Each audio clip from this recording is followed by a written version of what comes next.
This is the Sharpie video, and in this video the goal is to help introduce you to different ways that you can experiment with Sharpies. The first thing is when you get out the Sharpie bin to realize that the ultra fine tip Sharpies are stored in one area, the fine tip Sharpies and the paint Sharpies are stored in the same area, and then the chisel tip Sharpies are stored in a different area. It's helpful if we can keep them separated just like this. Then, when you get out the different Sharpies, one of the first things you want to do is see what type of line does each Sharpie make.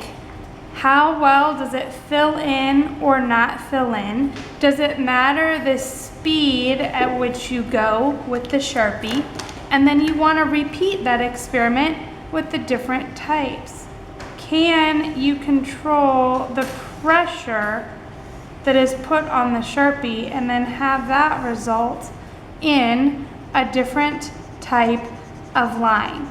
You'll want to make sure to record your results of what kind of Sharpie you used where, when it didn't go well, why you think that happened, and what that particular Sharpie was good at doing versus not good at doing.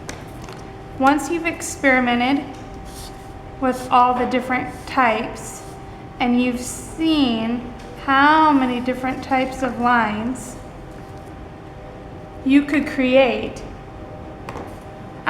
you then want to go over to see what happens when you combine Sharpie with different media. Do you get a different result? If you use pencil, is it a good idea or a bad idea? And again, make sure you are writing out and documenting your answers. The other two types of Sharpies that we have available that are fun to experiment with is we have a gold Sharpie and we have a silver Sharpie. You will notice we only have like one of each, so it's important to not get carried away with our experimentation of this Sharpie, but it's important to know which Sharpies can we layer, in other words, put one Sharpie on top of another, versus what Sharpies cannot be layered. And again, make sure at all times you are documenting your results. Remember, whether it is a success or a failure, your goal is to push this media to exhaustion.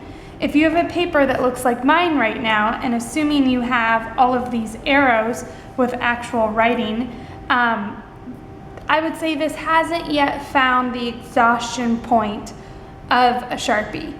So I can continue. I can even get out some supplies that we've already used or have available and find out, can I mix and match those supplies? Is it in my best interest to mix and match those supplies? What kind of results do I get?